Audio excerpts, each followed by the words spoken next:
हमारी एकेडमी में हम आपका स्वागत करते हैं।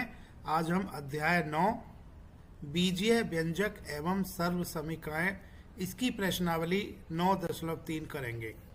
प्रश्न 1, निम्नलिखित युग्मों में प्रत्येक के व्यंजकों का गुणन कीजिए। बच्चों भाग 1 करते हैं। भाग 1 में हमें व्यंजक दिए गए हैं। पहला व्यंजक 4p जो कि एक पदी है और दूसरा व्यंजक q धन r है जो कि द्विपदी है। बच्चों हमें इन दोनों का गुणन करना है, तो इन दोनों का गुणन 4p गुणा q धन r होगा। तो बच्चों गुणनफल बराबर 4p गुणा कोष्टक q धन r। बच्चों वितरण नियम से हम कह सकते हैं कि यह 4p गुणा q धन 4p गुणा r होगा। बच्चों वितरण नियम क्या कहता है? a कोष्टक b धन c बराबर यह ab धन ac होता है। यानी यहाँ पर a कोष्टक b धन c, यहाँ पर यह गुणा है। a गुणा b धन c बराबर ए बी मतलब a गुणा b धन ए सी मतलब a गुणा c। यानी a गुणा b धन c बराबर a गुणा b धन a गुणा c होता है। इस वितरण नियम का हम यहाँ पर प्रयोग करेंगे सभी भागों के लिए। तो पहले भाग में गुणनफल यह 4p गुणा q धन 4p गुणा r हो जाता है। 4p गुणा q यह 4pq होता है, धन 4p गुणा r यह 4pr होता है। बच्चों भाग 1 का उत्तर 4pq धन 4pr होगा। भाग 2 करते हैं। बच्चों भाग 2 के लिए गुणनफल बराबर यहाँ पर दो व्यंजक हैं। पहला व्यंजक एक पद ए बी है और दूसरा व्यंजक a ऋण b है। a ऋण b को हम कोष्टक के अंदर रखेंगे। बच्चों वितरण नियम से हम कह सकते हैं कि यह ए बी गुणा a ऋण ए बी गुणा b होगा। बच्चों ए बी गुणा a, यहाँ पर a 2 बार है, a गुणा a यह a का वर्ग होगा, गुणा b इसको a का वर्ग b लिखेंगे, ऋण ए बी गुणा b, b अब 2 बार है तो यहाँ पर इसको a b का वर्ग लिखेंगे, b गुणा b यह b वर्ग होता है। तो a b गुणा b a b वर्ग होगा। तो बच्चों भाग 2 के लिए गुणनफल a वर्ग b ऋण a b वर्ग होगा। भाग 2 के लिए यह उत्तर होगा। बच्चों भाग 3 के लिए गुणनफल बराबर यहाँ पर दो व्यंजक दिए गए हैं। पहला व्यंजक a धन b है और दूसरा व्यंजक 7a वर्ग b वर्ग है। गुणनफल a धन b इसको कोष्टक में लिखेंगे, गुणा 7a वर्ग b वर्ग होगा। बच्चों इसको हम जो दूसरा एक पदी व्यंजक है इसको हम पहले लिख सकते हैं 7a वर्ग b वर्ग, गुणा दूसरा व्यंजक कोष्टक में a धन b लिखा जा सकता है, क्योंकि हम जानते हैं कि x गुणा y बराबर y गुणा x होता है। गुणन के क्रम विनिमय नियम से हम ऐसा कह सकते हैं। तो बच्चों इसको हम अब वितरण नियम से 7a का वर्ग b का वर्ग गुणा a धन 7a का वर्ग b का वर्ग गुणा b लिख सकते हैं। इसको आगे हम गुणांक 7 लिखेंगे, a का वर्ग b का वर्ग गुणा a का वर्ग को a से गुणा करते हैं तो यह a की घात 3 आता है, b का वर्ग तो 7a वर्ग b वर्ग गुणा a यह 7a की घात 3 b की घात 2 होगी, धन गुणांक 7 लिखेंगे, a का वर्ग b का वर्ग गुणा b, a का वर्ग b का वर्ग गुणा b यह b की घात 3 होगा। तो बच्चों भाग 3 के लिए गुणनफल 7a की घात 3 b की घात 2 धन 7a का वर्ग b की घात 3 यह होगा। बच्चों यह भाग 3 के लिए उत्तर होगा। बच्चों भाग 4 करते हैं। भाग 4 के लिए गुणनफल बराबर a का वर्ग ऋण 9 इसको कोष्टक में रखेंगे, गुणा 4a होगा। बच्चों इसको हम क्रम विनिमय नियम से 4a गुणा ए का वर्ग ऋण 9 लिख सकते हैं।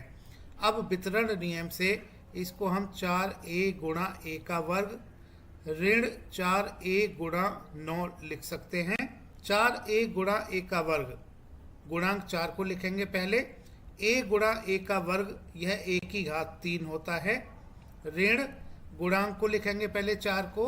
ऋण बच्चों पहले जो गुणांक हैं यानी यह जो संख्यात्मक मान है 4 और 9 इनकी गुणा करेंगे। 4 गुणा 9 बराबर 36 होता है। गुणा a यह 36a होगा। तो बच्चों भाग 4 के लिए गुणनफल 4a की घात 3 ऋण 36a होगा। यह इस भाग के लिए उत्तर होगा। बच्चों भाग 5 करते हैं। भाग 5 के लिए गुणनफल बराबर यह PQ धन QR धन RP, इस व्यंजक को कोष्टक में लिखेंगे। यह त्रिपदी व्यंजक है गुणा 0।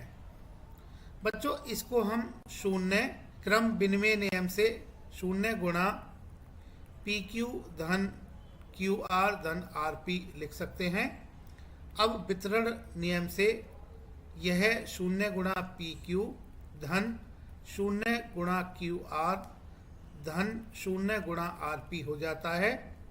0 गुणा PQ यह 0 होता है, धन 0 गुणा QR यह 0 होता है, धन 0 गुणा RP यह 0 होता है। 0 धन 0 धन 0 यह 0 होता है। तो बच्चों भाग 5 के लिए गुणनफल 0 होगा। यह इस भाग का उत्तर होगा। प्रश्न 2 करते हैं। इसमें दिया है सारणी पूरा कीजिए। बच्चों यहाँ पर एक सारणी दी गई है। पहले स्तंभ में प्रथम व्यंजक दिया गया है, दूसरे स्तंभ में द्वितीय व्यंजक दिया गया है, तृतीय स्तंभ में गुणनफल। यह हमें ज्ञात करना है, हमें रिक्त स्थानों को भरना है। तो पहले हम यह प्रथम पंक्ति के रिक्त स्थान को भर लेते हैं। यहाँ पर हमें a को गुणा करना होगा b धन c धन d से। तो बच्चों वितरण नियम से हम कह सकते हैं कि यह a गुणा b ab धन a गुणा c ac धन a गुणा d ad होगा।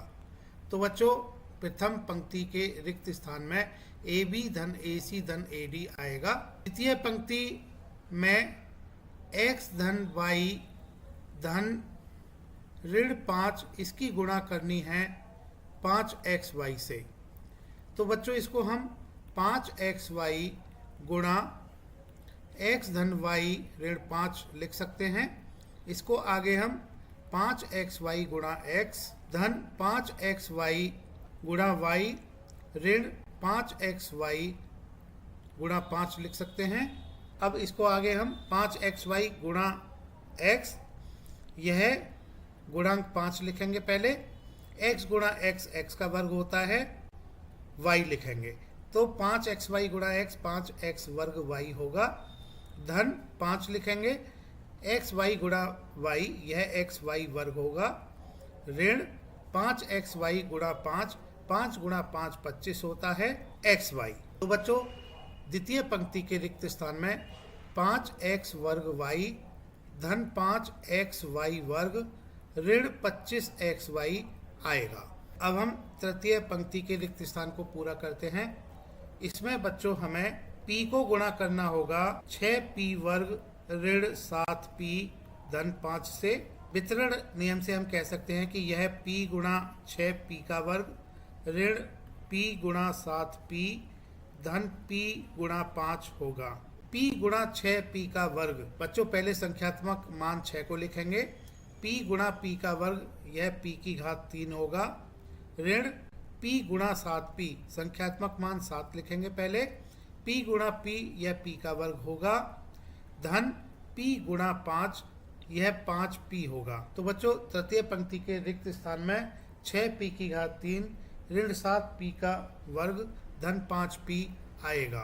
बच्चों भाग 4 करते हैं। भाग 4 के लिए 4p का वर्ग q का वर्ग, इसको गुणा करना होगा p का वर्ग ऋण q का वर्ग से। इसको हम कोष्टक में लिखेंगे। वितरण नियम से बच्चों इसको हम कह सकते हैं कि यह 4 पी का वर्ग क्यू का वर्ग गुणा पी का वर्ग ऋण 4 पी का वर्ग क्यू का वर्ग गुणा क्यू का वर्ग होगा। बच्चों 4 पी का वर्ग क्यू का वर्ग गुणा पी का वर्ग, पहले संख्यात्मक मान 4 को लिखेंगे, पी का वर्ग क्यू का वर्ग गुणा पी का वर्ग, पी का वर्ग को पी का वर्ग से गुणा करते हैं तो यह पी की घात 4 आता है।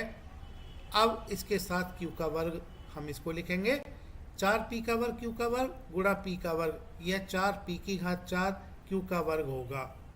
ऋण 4 पी का वर्ग क्यू का वर्ग गुणा क्यू का वर्ग, 4 इस संख्यात्मक मान को पहले लिखेंगे, पी का वर्ग क्यू का वर्ग गुणा क्यू का वर्ग, यह क्यू की घात 4 होता है।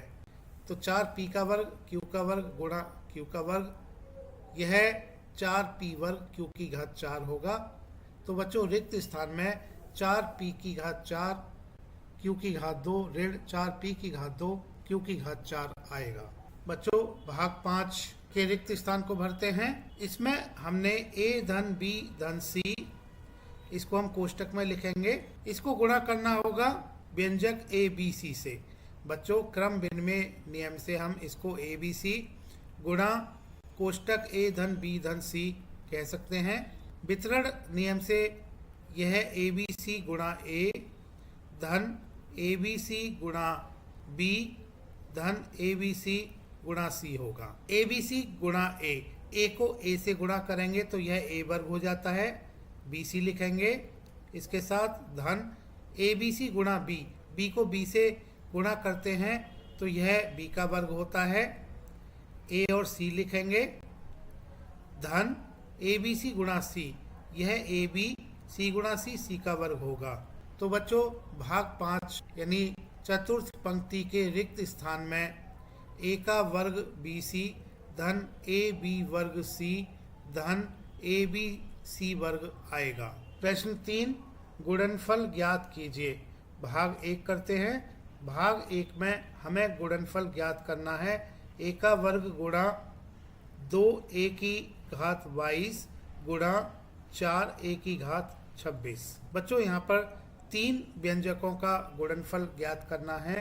यह सभी व्यंजक एक पदी हैं। बच्चों इसको हम a का वर्ग गुणा 2a की घात 22 गुणा 4a की घात 26 लिखेंगे। अब इसको आगे हम 2 गुणा 4 पहले संख्यात्मक मानों का गुणा करेंगे, गुणा a की घात 2 गुणा a की घात 22 गुणा a की घात 26 ऐसा लिखेंगे। 2 गुणा 4 यह 8 होता है, गुणा a की घात 2 गुणा a की घात 22 गुणा a की घात 26, यह a की घात 2 धन 22 धन 26 होगा। इसको आगे हम 8 a की घात 22 और 2 24, 24 और 26 50। तो बच्चों भाग 1 के लिए गुणनफल 8 a की घात 50 होगा। बच्चों यह इस भाग का उत्तर होगा। बच्चों भाग 2 करते हैं।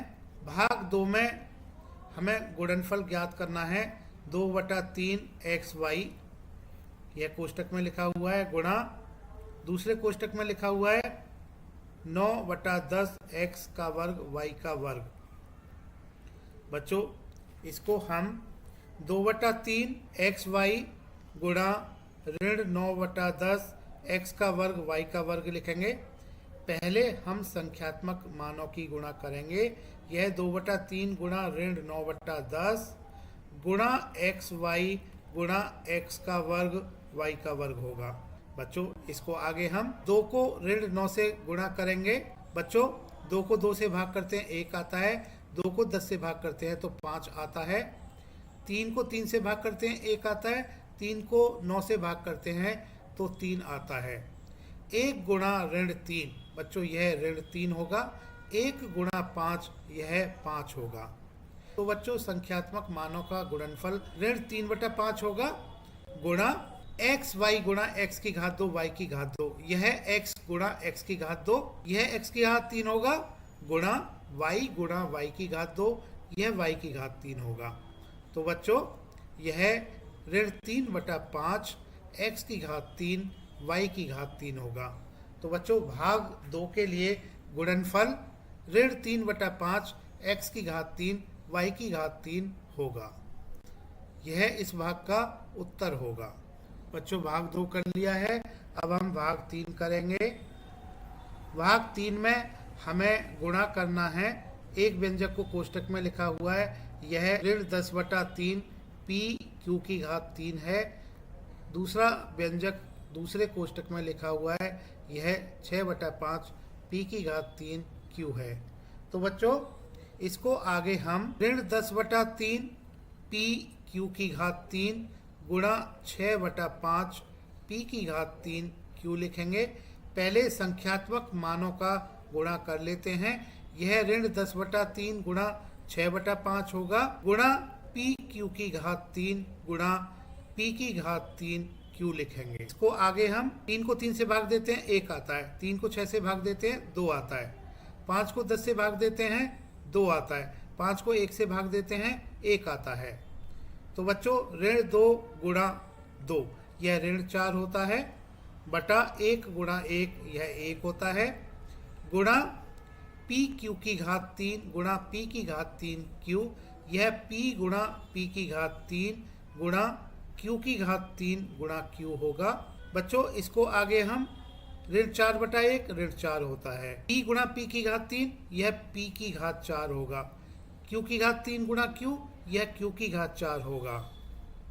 तो बच्चों भाग 3 के लिए गुणनफल ऋण 4 पी की घात 4 क्यू की घात 4 होगा। यह इस भाग का उत्तर होगा। बच्चों अब भाग 4 करते हैं। भाग 4 में हमें गुणनफल ज्ञात करना है। x गुणा x की घात 2 गुणा x की घात 3 गुणा x की घात 4। बच्चों इसको हम x गुणा x की घात 2 यह x की घात 3 होगा, गुणा x की घात 3 गुणा x की घात 4 यह x की घात 3 धन 4 x की घात 7 होगा। अब इसको आगे हम x की घात 3 गुणा x की घात 7 यह x की घात 3 धन 7 होगा। इसको हम x की घात 3 धन 7 10 x की घात 10 लिखेंगे। तो बच्चों भाग 4 के लिए गुणनफल x की घात 10 होगा। यह इस भाग का उत्तर होगा। बच्चों प्रश्न 4 करते हैं। भाग ए में दिया गया है 3x कोष्टक 4x ऋण 5 कोष्टक बंद धन 3 को सरल कीजिए और भाग 1 x बराबर 3 एवं भाग 2 x बराबर 1/2 के लिए इसका मान ज्ञात कीजिए। बच्चों पहले तो व्यंजक लिख लेते हैं। 3x कोष्टक 4x ऋण 5 धन 3, इसको सरल करना है। बच्चों इसको हम वितरण नियम से कह सकते हैं कि 3x गुणा 4x ऋण 3x गुणा 5 यह होगा धन 3। 3x गुणा 4x इसको हम 3 गुणा 4 गुणा x लिखेंगे, ऋण 3x गुणा 5 इसको हम 3 गुणा 5 गुणा x लिखेंगे धन 3। इसको आगे हम 3 गुणा 4 12 होता है, x गुणा x यह x का वर्ग होता है, ऋण 3 गुणा 5 15 होता है। इसके साथ हम x लिखेंगे क्योंकि 15 गुणा x बराबर 15x धन 3। अब हमने दिए गए व्यंजक को सरल कर लिया है। अब हम भाग 1 करते हैं। भाग 1 में हमने x बराबर 3 के लिए मान ज्ञात करना है। तो x बराबर 3 के लिए मान यह है 12 गुणा 3 का वर्ग ऋण 15 गुणा 3 धन 3 होगा। बच्चों इसको हम 12 गुणा 3 का वर्ग यह 9 होगा, ऋण 15 गुणा 3 यह 45 होगा धन 3। 12 गुणा 9 यह 108 होता है, ऋण 45 धन 3 लिखेंगे। जो 108 धन 3 यह 111 होता है, ऋण 45। बच्चों 111 में से 45 घटाते हैं तो 66 आता है। तो बच्चों x बराबर 3 के लिए मान इस व्यंजक का 66 होगा। बच्चों भाग 2 करते हैं। भाग 2 में x बराबर 1/2 के लिए इसका मान ज्ञात कीजिए। तो बच्चों x बराबर 1/2 के लिए मान बराबर यह सरल किए हुए व्यंजक में 1/2 रखने से प्राप्त होगा। तो 12x का वर्ग इसको 1/2 का वर्ग लिखेंगे, ऋण 15 x को 1/2 लिखेंगे धन 3। इसको हम आगे सरल कर लेते हैं। यह 12 गुणा 1/2 का वर्ग, यह 1/2 गुणा 1/2 होगा ऋण, यह 15 गुणा 1/2 होगा धन 3। 12 को 2 से भाग देते हैं 6 आता है, 6 को 2 से भाग देते हैं तो 3 आता है, 3 गुणा 1 यह 3 होगा। ऋण 15 गुणा 1 15 होता है बटा 2 धन 3। बच्चों 3 धन 3 6 होता है, ऋण 15/2। 6 को हम 6/1 लिख सकते हैं, ऋण 15/2। यहाँ पर हम 2 एलसीएम ले लेते हैं, 1 को 2 से भाग देते हैं 2 आता है, 2 गुणा 6 12 होता है। ऋण 2 को 2 से भाग देते हैं 1 आता है, 1 गुणा 15 यह 15 होता है। 12 ऋण 15 यह ऋण 3 होता है, ऋण 3/2।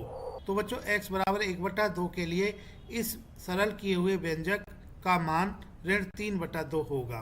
बच्चों प्रश्न का भाग बी करते हैं। इसमें पूछा गया है a कोष्टक a का वर्ग धन a धन 1 कोष्टक बंद धन 5 को सरल कीजिए, और भाग 1 a बराबर 0, भाग 2 a बराबर 1 एवं भाग 3 a बराबर ऋण 1 के लिए इसका मान ज्ञात कीजिए। बच्चों वितरण नियम से a कोष्टक a का वर्ग धन a धन 1, यह a गुणा a का वर्ग धन a गुणा a धन a गुणा 1 हो जाता है, धन 5 लिखेंगे। a गुणा a का वर्ग यह a की घात 3 होता है, धन a गुणा a यह a का वर्ग होता है, धन a गुणा 1 यह a होता है, धन 5। तो बच्चों व्यंजक को हमने सरल कर लिया है, यह a की घात 3 धन a की घात 2 धन 1 धन 5 होगा। बच्चों भाग 1 करते हैं। इसमें दिया गया है a बराबर 0 के लिए मान ज्ञात कीजिए। तो बच्चों a बराबर 0 के लिए मान, यह हम सरल किए हुए व्यंजक में a को 0 रखने से प्राप्त करेंगे। तो a को 0 रख लेते हैं सरल किए हुए व्यंजक में। तो यह 0 की घात 3 धन 0 की घात 2 धन 0 धन 5 होगा। बच्चों 0 की घात 3 0 होता है, 0 की घात 2 0 होता है, धन 0 धन 5, 0 धन 0 धन 0 0 होता है, 0 धन 5 यह 5 होता है। तो बच्चों भाग 1 के लिए a बराबर 0 के लिए मान यह 5 होगा। भाग 2 में a बराबर 1 के लिए मान ज्ञात करना है। a बराबर 1 के लिए मान बराबर, a बराबर 1 को सरल किए हुए व्यंजक में रखेंगे, यह 1 की घात 3 धन 1 की घात 2 धन 1 धन 5 होगा। 1 की घात 3 1 होता है, 1 की घात 2 1 होता है, धन 1 धन 5। 1 को 3 बार जोड़ें तो 3 आता है, 3 धन 5 यह 8 होता है। तो बच्चों भाग 2 के लिए a बराबर 1 के लिए मान 8 होगा। भाग 3 करते हैं। भाग 3 में a बराबर ऋण 1 के लिए मान ज्ञात करना है। a बराबर ऋण 1 के लिए मान बराबर, यह सरल किए हुए व्यंजक में ऋण 1 रखने से a के स्थान पर प्राप्त होगा। तो यह ऋण 1 की घात 3 धन ऋण 1 की घात 2 धन ऋण 1 धन 5 होगा। ऋण 1 की घात 3 यह ऋण 1 गुणा ऋण 1 गुणा ऋण 1 होगा। ऋण 1 को 3 बार गुणा करें तो यह ऋण 1 प्राप्त होता है। धन ऋण 1 की घात 2 यह ऋण 1 गुणा ऋण 1 होता है, और इसको सरल करते हैं तो यह धन 1 आ जाता है। धन ऋण 1, धन को ऋण से गुणा करें ऋण आता है, तो यह ऋण 1 होगा, धन 5। बच्चों ऋण 1 धन 1 यह 0 होता है, तो यह 0 ऋण 1 धन 5 होगा। 0 ऋण 1 ऋण 1 होता है, ऋण 1 धन 5 यह 4 होता है। तो बच्चों a बराबर ऋण 1 के लिए मान 4 होगा। प्रश्न 5 बच्चों भाग 1 करते हैं। इसमें दिया गया है p कोष्टक p ऋण q, q कोष्टक q ऋण r एवं r कोष्टक r ऋण p को जोड़िए। बच्चों पहले हम p कोष्टक p ऋण q को सरल कर लेते हैं। यह p का वर्ग ऋण pq होगा। वितरण नियम से यह p गुणा p ऋण p गुणा q होगा। इसको हम p का वर्ग ऋण pq लिखेंगे। इसी तरह से q कोष्टक q गुणा q ऋण r, यह q गुणा q ऋण q गुणा r होगा। तो इसको हम q का वर्ग ऋण q r लिखेंगे। इसी तरह r कोष्टक r ऋण p, यह वितरण नियम से r गुणा r ऋण r गुणा p होगा।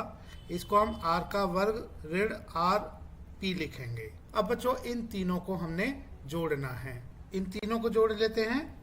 तो P कोष्टक P ऋण Q धन Q कोष्टक Q ऋण R धन R कोष्टक R ऋण P, यह बराबर होगा P का वर्ग धन Q का वर्ग धन R का वर्ग ऋण PQ ऋण QR ऋण RP। बच्चों RP को हम PR भी लिख सकते हैं। बच्चों यह है इस भाग के लिए, भाग 1 के लिए उत्तर होगा। बच्चों भाग B करते हैं। भाग B में दिया गया है 2x z ऋण x ऋण y, z ऋण x ऋण y को कोष्टक में दिया गया है। बच्चों पहले इसको सरल कर लेते हैं। वितरण नियम से इसको 2x गुणा z ऋण 2x गुणा x ऋण 2x गुणा y लिखेंगे। इसको हम 2x गुणा z, इसको हम 2xz लिखेंगे। ऋण 2x गुणा x, यह 2x का वर्ग होगा। ऋण 2x गुणा y, यह 2xy होगा। बच्चों आगे दिया गया है 2y कोष्टक z ऋण y ऋण x। बच्चों यह यहाँ z नहीं है, केवल x है। इसको सरल कर लेते हैं। वितरण नियम से इसको 2y गुणा z ऋण 2y गुणा y ऋण 2y गुणा x लिखेंगे। इसको आगे हम 2y गुणा z, यह 2yz होगा। ऋण 2y गुणा y, यह 2y वर्ग होगा। ऋण 2y गुणा x, यह 2xy होगा। बच्चों भाग बी में आगे कहा गया है को जोड़िए। बच्चों दोनों व्यंजकों को हमने सरल कर लिया है। सरल किए हुए दोनों व्यंजकों को 2 पंक्तियों में लिखेंगे। तो पहले व्यंजक को हम लिख लेते हैं। यह 2xz ऋण 2x का वर्ग ऋण 2xy है। दूसरी पंक्ति में दूसरे व्यंजक को लिखेंगे 2yz। बच्चों 2yz के लिए पहली पंक्ति में कोई समान पद नहीं है, तो इसको हम यहाँ पर लिखेंगे अलग से 2yz ऋण 2y का वर्ग। इसके लिए भी कोई पहली पंक्ति में समान पद नहीं है, तो इसको यहाँ हम लिखेंगे 2y का वर्ग ऋण 2xy। इसके लिए समान पद बच्चों है, तो इसको ऋण 2xy के लिए लिखेंगे। तो बच्चों ऋण 2xy धन 2yz ऋण 2y का वर्ग, यह हम द्वितीय पंक्ति में लिखेंगे। बच्चों अब इन दोनों पंक्तियों में लिखे गए व्यंजकों को जोड़ लेते हैं। 2xz के नीचे नहीं है, तो इसको 2xz लिखेंगे। ऋण 2x वर्ग लिखेंगे, इसके नीचे भी कोई पद नहीं है, समान पद नहीं है। ऋण 2xy ऋण 2xy, यह ऋण 4xy होता है। धन 2yz लिखेंगे, इसके ऊपर कोई समान पद नहीं है। प्रथम पंक्ति में ऋण 2y वर्ग लिखेंगे, इसके ऊपर भी प्रथम पंक्ति में कोई समान पद नहीं है। बच्चों इसको हम ऋण 2x वर्ग ऋण 2y का वर्ग ऋण 4xy धन 2yz धन 2xz लिख सकते हैं। तो बच्चों भाग बी के लिए उत्तर ऋण 2x वर्ग ऋण 2y वर्ग ऋण 4xy धन 2yz धन 2xz होगा। बच्चों भाग सी करते हैं। भाग सी में पहले हम पहले व्यंजक को लिख लेते हैं। यह 4l कोष्टक 10n ऋण 3m धन 2l है। और बच्चों दूसरा जो व्यंजक है यह 3l कोष्टक l ऋण 4m धन 5n है। दोनों व्यंजकों को सरल करेंगे। भाग सी में दिया गया है इस पहले व्यंजक में से दूसरे व्यंजक को घटाइए। बच्चों पहले हम दोनों व्यंजकों को सरल कर लेते हैं। वितरण नियम से पहले व्यंजक को हम लिखेंगे 4l गुणा 10n ऋण 4l गुणा 3m धन 4l गुणा 2l। बच्चों इसको आगे हम 4l गुणा 10n, पहले 4 को 10 से गुणा करेंगे 40 होता है। l गुणा n, यह ln होगा। ऋण 4l गुणा 3m, पहले हम 4 को 3 से गुणा करेंगे, यह 12 होता है। l गुणा m, यह lm होगा। धन 4l गुणा 2l, 4 को 2 से गुणा करेंगे 8 होता है। l गुणा l, यह l का वर्ग होगा। अब दूसरे व्यंजक को वितरण नियम से हम ऐसा लिख सकते हैं। यह 3l गुणा l ऋण 3L गुणा 4M धन 3L गुणा 5N होगा। अब इसको आगे हम 3L गुणा L, 3L का वर्ग लिखेंगे, ऋण 3L गुणा 4M, इसको पहले हम 3 गुणा 4 करेंगे 12, L गुणा M इसको हम LM लिखेंगे, धन 3L गुणा 5N, 3 को 5 से गुणा करेंगे 15 लिखेंगे, L गुणा N को LN लिखेंगे। तो बच्चों दोनों व्यंजकों को हमने सरल कर लिया है, क्योंकि इन दोनों व्यंजकों को हमने घटाना है, पहले व्यंजक में से दूसरे व्यंजक को घटाना है। तो प्रथम पंक्ति में हम पहले व्यंजक को लिखेंगे। बच्चों पहला व्यंजक 40ln ऋण 12lm धन 8l का वर्ग है, इसको हमने प्रथम पंक्ति में लिख लिया है। दूसरे व्यंजक को द्वितीय पंक्ति में लिखेंगे, यह 3l का वर्ग है, इसको प्रथम पंक्ति के 8l के वर्ग के नीचे लिखेंगे, इसको हमने लिख लिया है। ऋण 12lm, हम इसको ऋण 12lm के नीचे लिखेंगे। तीसरा पद 15ln है, इसको हम 40ln के नीचे लिखेंगे। बच्चों 3l का वर्ग यह धनात्मक है, धन चिन्ह लगाएंगे। पहले व्यंजक में से दूसरे व्यंजक को घटाना है, तो यहाँ पर हम लिखेंगे घटाने पर। बच्चों जब हम पहले व्यंजक में से दूसरे व्यंजक को घटाते हैं तो दूसरे व्यंजक के जो विभिन्न पद हैं उनके हम चिन्ह बदल देते हैं। 15ln धनात्मक है तो इसका चिन्ह अब ऋणात्मक होगा, 12lm इसका चिन्ह धनात्मक हो जाएगा ऋण से, 3l का वर्ग इसका चिन्ह धन है तो यह ऋण हो जाएगा। 40ln ऋण 15ln यह 25ln होता है। ऋण 12lm धन 12lm यह शून्य होता है। धन 8l का वर्ग ऋण 3l का वर्ग यह 5l का वर्ग होगा। बच्चों इसको हम 5l का वर्ग धन 25ln लिख सकते हैं। तो भाग सी के लिए उत्तर 5l का वर्ग धन 25ln होगा। बच्चों भाग डी करते हैं। इसमें पहला व्यंजक दिया गया है 4c कोष्टक ऋण a धन b धन c कोष्टक बंद। बच्चों पहले व्यंजक को हम सरल कर लेते हैं। बच्चों वितरण नियम से इसको हम 4c गुणा ऋण a धन 4c गुणा b धन 4c गुणा c लिखेंगे। 4c गुणा ऋण a यह ऋण 4ac होगा। 4 गुणा ऋण a का मतलब ऋण 1 गुणा a, 4 को ऋण 1 से गुणा करेंगे ऋण 4 आएगा, c गुणा a इसको ac लिखेंगे। धन 4c गुणा b यह 4bc होगा, धन 4c गुणा c यह 4c का वर्ग होगा। बच्चों दूसरा व्यंजक दिया गया है 3a कोष्टक a धन b धन c ऋण 2b कोष्टक a ऋण b धन c को घटाइए।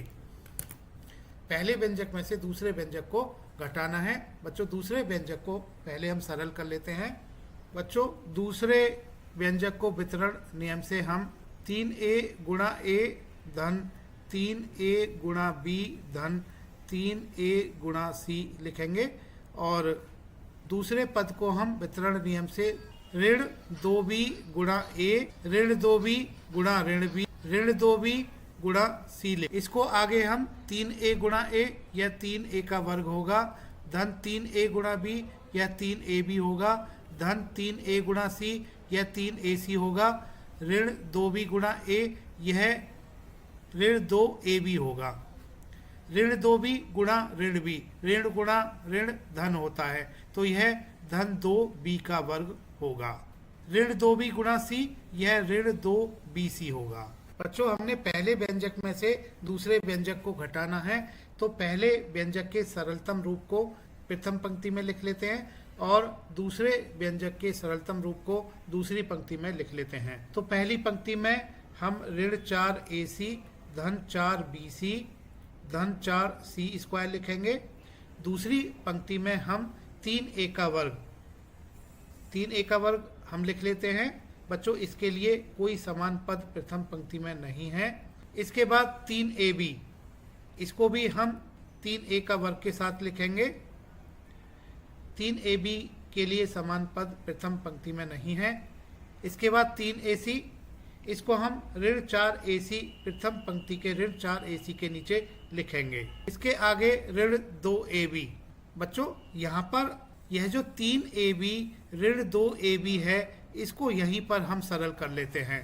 तो बच्चों द्वितीय व्यंजक को हम 3A का वर्ग 3 AB ऋण 2 AB, यह धन AB होगा, धन 3 AC धन 2B का वर्ग ऋण 2 BC, यह द्वितीय व्यंजक का सरलतम रूप होगा।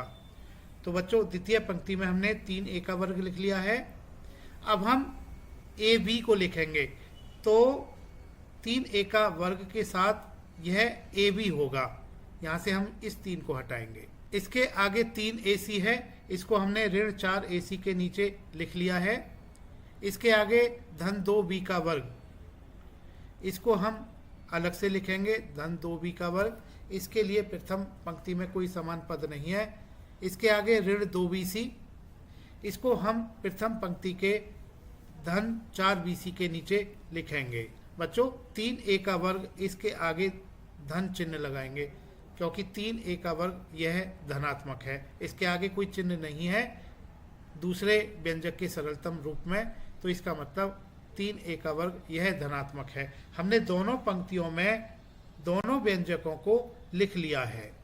अब बच्चों प्रथम पंक्ति को द्वितीय पंक्ति से घटाएंगे, यानी प्रथम पंक्ति के व्यंजक को द्वितीय पंक्ति के व्यंजक से घटाएंगे। तो लिख लेते हैं घटाने पर। हम जानते हैं कि घटाने पर द्वितीय पंक्ति में जो व्यंजक है, इसके विभिन्न पदों के चिन्ह बदल जाएंगे। तो 3 AC अब ऋणात्मक हो जाएगा, 2BC धनात्मक हो जाएगा, 3A का वर्ग ऋणात्मक हो जाएगा, AB ऋणात्मक हो जाएगा, 2B का वर्ग यह ऋण हो जाएगा। अब बच्चों हम इन दोनों पंक्तियों में समान पदों को जोड़ लेते हैं। बच्चों ऋण 4 AC ऋण 3 AC, यह ऋण 7 AC होता है। 4BC धन 2BC, यह 6BC होगा। धन 4C स्क्वायर लिखेंगे, क्योंकि इसके नीचे कोई पद नहीं है। ऋण 3A स्क्वायर लिखेंगे, इसके ऊपर कोई पद नहीं है। ऋण 3A का वर्ग लिखेंगे, क्योंकि इसके ऊपर प्रथम पंक्ति में कोई पद नहीं है। ऋण AB लिखेंगे, इसके ऊपर भी प्रथम पंक्ति में कोई समान पद नहीं है। ऋण 2B का वर्ग लिखेंगे, इसके ऊपर भी प्रथम पंक्ति में कोई समान पद नहीं है। बच्चों इसको अब हम ऋण 3A का वर्ग, इसको पहले लिखेंगे, इसके बाद ऋण 2B का वर्ग लिखेंगे, इसके बाद 4C का वर्ग लिखेंगे, धन 4C का वर्ग। ऋण AB लिखेंगे, धन 6BC लिखेंगे, और अंत में हम ऋण 7 AC लिखेंगे। तो बच्चों भाग D का उत्तर ऋण 3A का वर्ग, ऋण 2B का वर्ग, धन 4C का वर्ग, ऋण AB, धन 6BC, ऋण 7 AC होगा। बच्चों तिवारी एकेडमी देखने के लिए धन्यवाद।